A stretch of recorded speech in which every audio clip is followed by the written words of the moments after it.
আলাদি।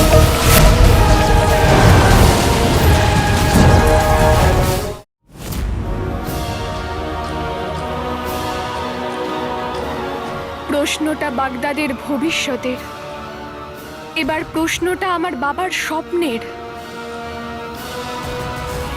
একটা মেয়ে তার বাবার স্বপ্ন পূরণের জন্য প্রাণ দিতে পারে, কিন্তু হারতে কখনোই পারে না।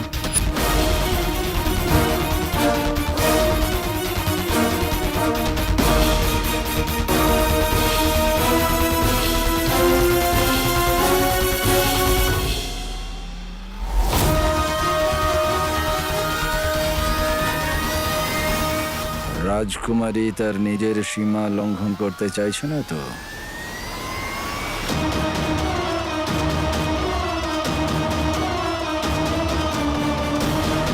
মৌলভী সাহেব, আপনি শুরু করুন। যে উদ্দেশ্যে আমি এসেছি সেটা যেন না থামে।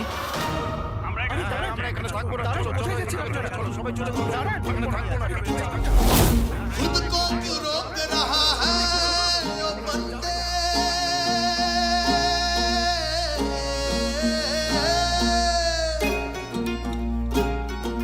क्या है तेरा जो खो जाएगा,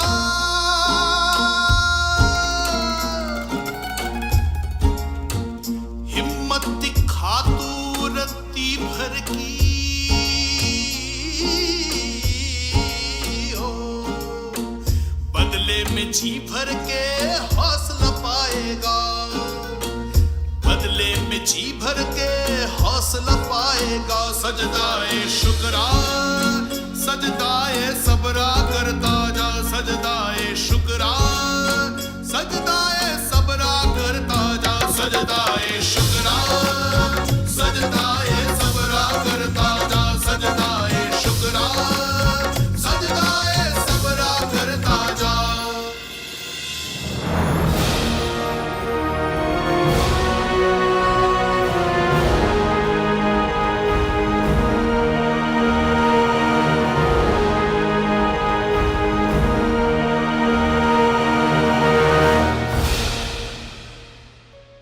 রাজকুমারী আসলে করতেটা কি চাইছে?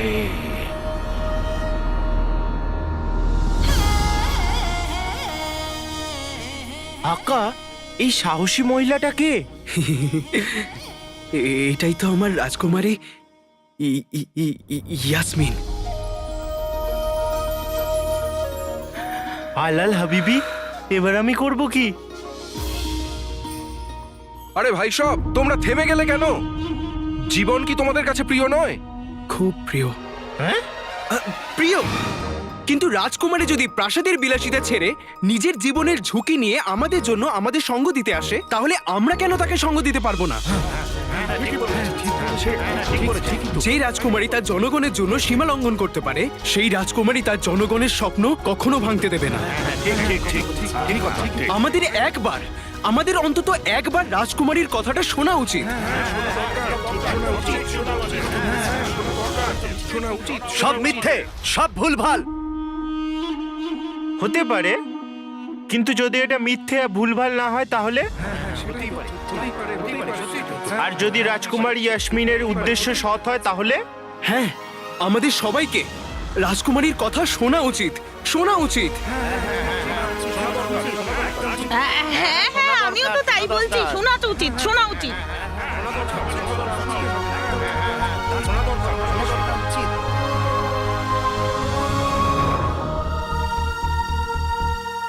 আকা আলাদিন নাম তো শুনেছ নিশ্চয়ই? তুমি পেছনে কেন? যাও, সামনে যাও। রাজকুমার ইয়াসমিনকে সামনে থেকে দেখবে না? না জিনু, যখন রাজকুমারী পুরো বাগদাদের জন্য ভাবছে, তখন আমি একা নিজের জন্য কি করে ভাবতে পারি? আর তাছাড়াও যে মনের মধ্যে থাকে তার কাছে যাবার প্রয়োজন পড়ে না। আমরা এখানেই দাঁড়াবো আর দেখবো কেউ যেন পিছনে না পড়ে যায়।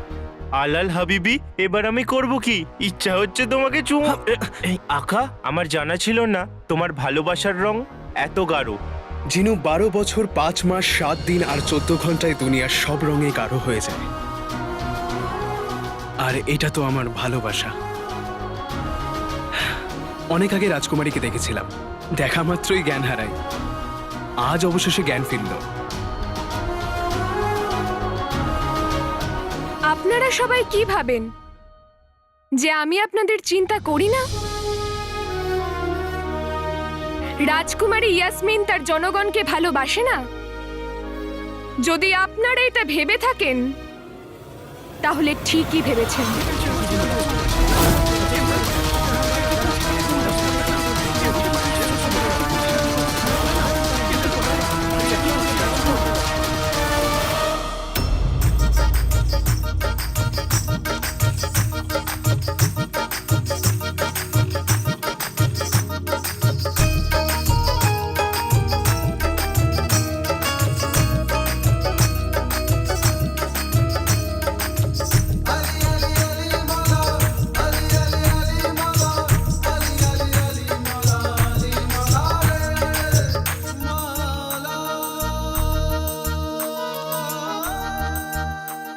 হে আল্লাহ, তুমি আমার জীবনে অন্ধকার এনে দিয়েছ, কিন্তু ছেলের ভালোবাসার কিরণের প্রদীপের আলো জ্বেলে দিয়েছ।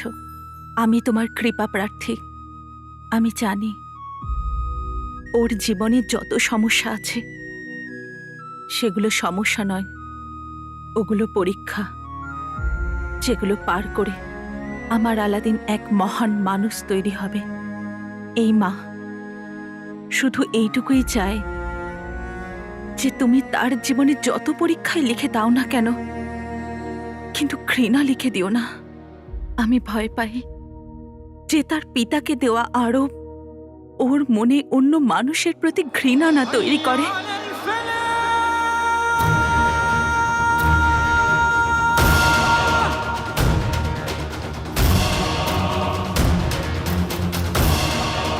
আমার কাছে তোকে ধরার আরেকটা উদ্দেশ্য এসে গেছে, কালোচোর।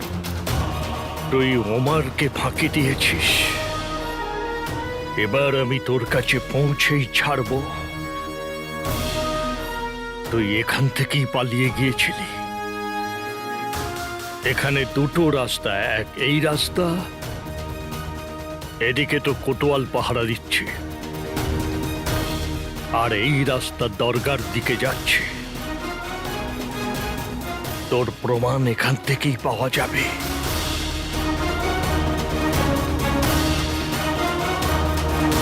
এইভাবেই আমার সন্তানের ওপর তুমি তোমার আশীর্বাদের হাত রেখো। নিজের পিতার উপর লাগা আরোপকে দূর করার জন্য ও এমন একটা পথ বেছে নিয়েছে, ওকে রক্ষা করো।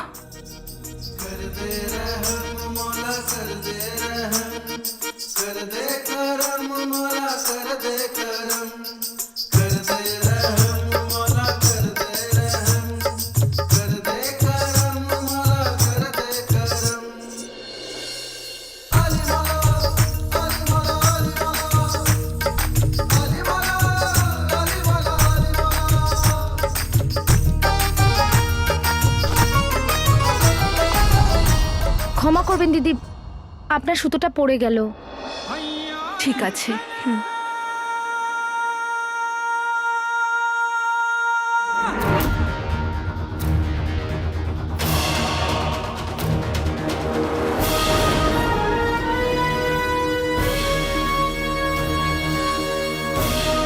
মনে হচ্ছে কারোর প্রার্থনা দড়ি খুলে গেছে।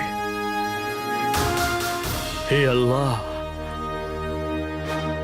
আমার কাছে তো আর চাওয়ার মতো কিছু বাকি নেই,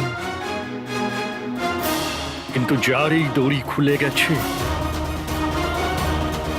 তার সব প্রার্থনা সফল হোক।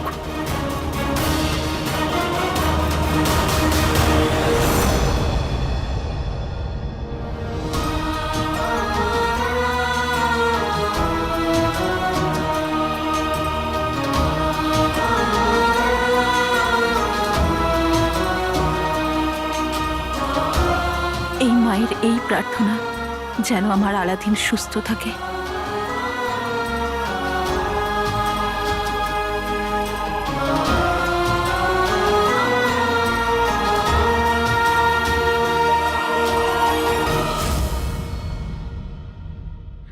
আমি শুধু আপনজনদের কথাই ভাবি।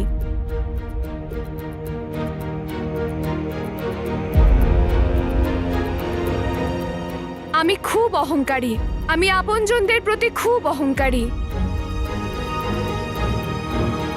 আর আপনারা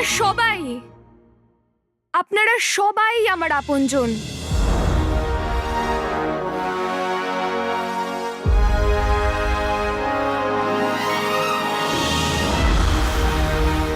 আমার বাবা আমার আপনজন, আর আমি জেদ ধরে নিয়েছি যে আমি আমার বাবার স্বপ্ন পূরণ করেই ছাড়বো। জানেন কেন?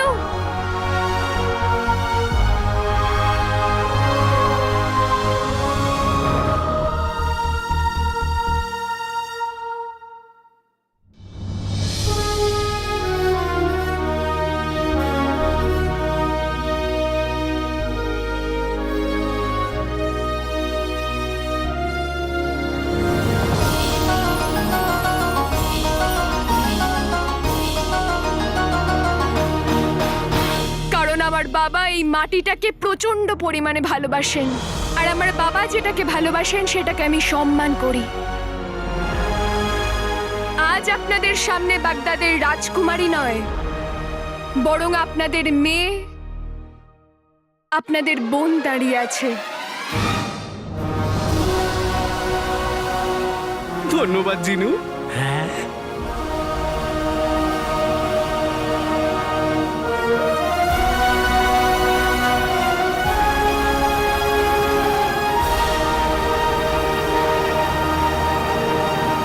আমি আপনাদের কাছে অনুরোধ করছি, আপনাদের দেশের প্রতি যে কর্তব্য সেটাকে পালন করুন।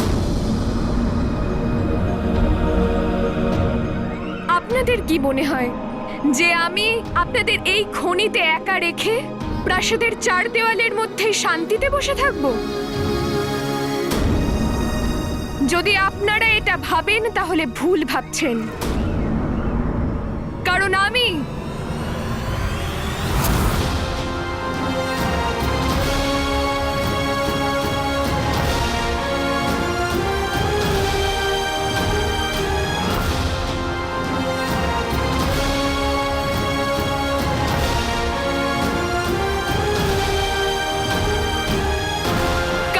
প্রত্যেক দিন এখানে আপনাদের সাথে উপস্থিত থাকব। আপনাদের ওপর যদি কোনো বিপদ আসে তাহলে তার মোকাবিলা আমি করব। আমি আমার প্রাণের চিন্তা করি না, আমি আপনাদের চিন্তা করি। এ তো মরা বাঁচার কথা বলছে। আচ্ছা মা বাবা, আবার দেখা হবে। আরে গুল্লু, না হলে আমি তো তেল বার করে দেবো। চুপ কর, তেল বের করে দেবো, আমি বোঝাচ্ছি। গুল্লু, আমার সোনার চাঁদ, আমার হিরে মানিক, হ্যাঁ, বোঝার চেষ্টা কর।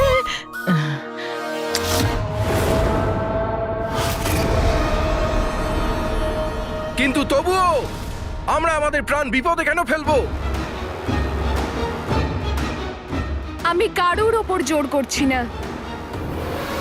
যদি আপনারা এখান থেকে যেতে চান তাহলে যেতে পারেন, কিন্তু যদি আপনারা বাগদাদের আর নিজের ভাগ্য বদলাতে চান তাহলে আমি আপনাদের সবাইকে আশ্বস্ত করছি, আপনারা এখানে যে ঘামের প্রতিটা ফোঁটা ফেলছেন তা আপনাদের সমস্যার সমাধান করবে। এই তেলের খনি বাগদাদ থেকে চিরকালের মতো দারিদ্রতা দূর করে দেবে। আপনাদের বাড়ির সব সমস্যা, সব দুশ্চিন্তা চিরকালের মতো দূর হয়ে যাবে। সিদ্ধান্ত এবার আপনাদের হাতে। আপনারা আপনাদের ভাগ্য বদলাতে চান কিনা?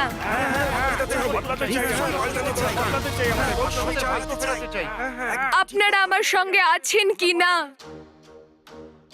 রাজকুমারীর সঙ্গে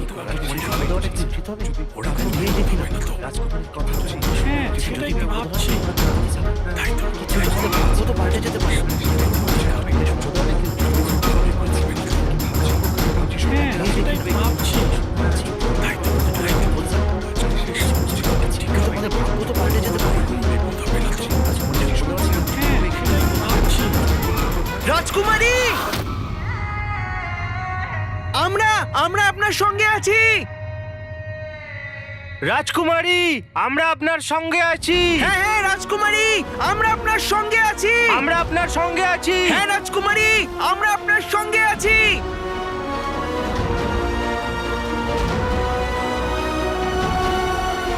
আমি খুবই ভাগ্যবতী যে আমি একা নই। আমার সাথে কেউ আসুক বা না আসুক, কিন্তু আমি বাগদাদের রাজকুমারী ইয়াসমিন নিজের বাগদাদের জন্য আর নিজের জনগণের জন্য এই খনি নিশ্চয়ই খুঁড়ব। আপনার স্বপ্ন আমাদের স্বপ্ন রাজকুমারী। বাগদাদকে ধনী করে তুলবো।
ভালোই হয়েছে, লোক কম, পুরস্কার ভাগ করতে হবে না। হ্যাঁ জিনু, ভেবে দেখ আমরা কত ধনী হয়ে যাব। আর এরা কত গরিব, তারপর এরা আমাদের থেকে ভিক্ষা চাইবে। এদের কাছে এদের ছুঁচোর মতো মাথায় চামেলির তেল লাগানোর অর্থও থাকবে না। হ্যাঁ,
বাগদাদের জন্য। আমি বিশ্বাস করতে পারছি না যে বাগদাদে তেলের খনির কাজ শুরু হয়ে গেছে। বাবা বাবা, আরে আরে আরে আরে কি করছো? আরে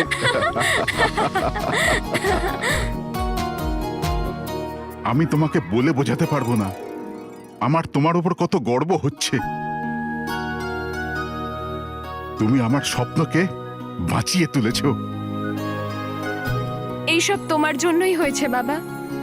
আমি তো শুধু তোমার দেখানো পথে এগোচ্ছি। অতি উত্তম, অতি উত্তম।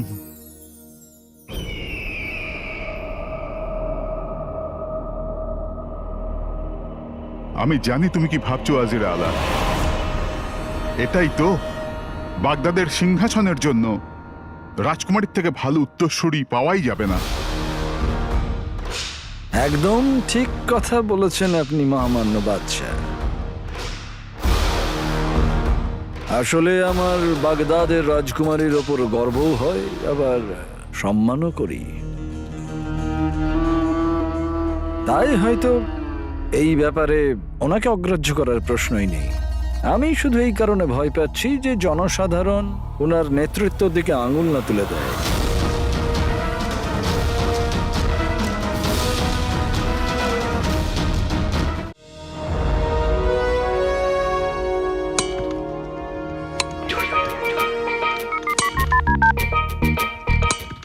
আকা, এই রাজকুমারী ইয়াসমিন, উনি মানুষের মধ্যে কি সাহস জুগিয়েছেন। এবার সবাই মিলে তেলের খনি খুঁড়ছে। আমি বলেছিলাম না জিনু, আমার রাজকুমারী এই ইয়াসমিনের মতন কেউ নেই। রাজকুমারীর স্বপ্ন আমার স্বপ্ন। এবার তাড়াতাড়ি কাজ শেষ করা যাক। যত তাড়াতাড়ি কাজ শেষ করব তত তাড়াতাড়ি বাদশার সাথে দেখা হবে আর বাবার সত্যিটা জানতে পারবো। কিন্তু আকা, লক্ষ্য যখন আমাদের এত সামনেই, তুমি এত ঘুরপথে কেন যাচ্ছ? মানে আকা, আমি কিছু সেপাইদের কথা বলতে শুনেছি যে এই কাজের তদারকি রাজকুমারী নিজে করছেন, আর উনি এই পাশের রাজকীয় তাঁবুতে উপস্থিত আছেন। তাহলে যদি আমরা ওনার কাছে যাই, আমাদের বক্তব্য রাখি, উনি আমাদের কথা নিশ্চয়ই শুনবেন আর আমাদের কাজ সহজ হয়ে যাবে। হ্যাঁ জিনু, এটা তুই একদম ঠিক বলেছিস। আমরা রাজকুমারীর কাছে গেলে উনি আমাদের সাহায্য নিশ্চয়ই করবেন। হ্যাঁ, তাহলে খনি ঘোরার কাজ ছাড়ো আর রাজকুমারী ইয়াসমিনের কাছে চলো। আকা, তোমার ছোটবেলার স্বপ্নকে পূরণ করো। যখন তোমার মতো সুন্দর দেখতে যুবক রাজকুমারী ইয়াসমিনের সামনে আসবে, তখন ওনার মন নিজে থেকেই ভালোবেসে ফেলবে আর উনি তোমায় হৃদয় দিয়ে বসবেন।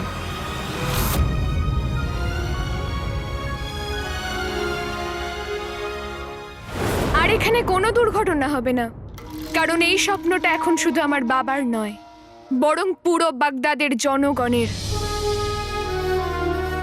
যদি আপনি আমার সাথে না থাকতে পারেন কোনো ব্যাপার নয়, অন্তত আমার আশাটা বারবার ভেঙে দেবেন না। না, আমি এটাই বলতে ওয়াজিরে চাইছি। আলা, এটা নতুন প্রজন্মের উদ্যম। আমি বা তুমি এর সাথে তাল মেলাতে পারবো না।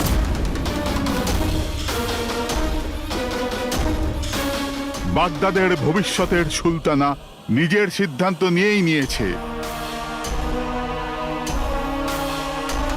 তোমাদের দুজন বাপ বেটিকে শিক্ষা আমাকে দিতেই হবে। এমন আঘাত করব যেই উৎসাহের সঙ্গে তোমাদের নাম নিশান মিটে যাবে।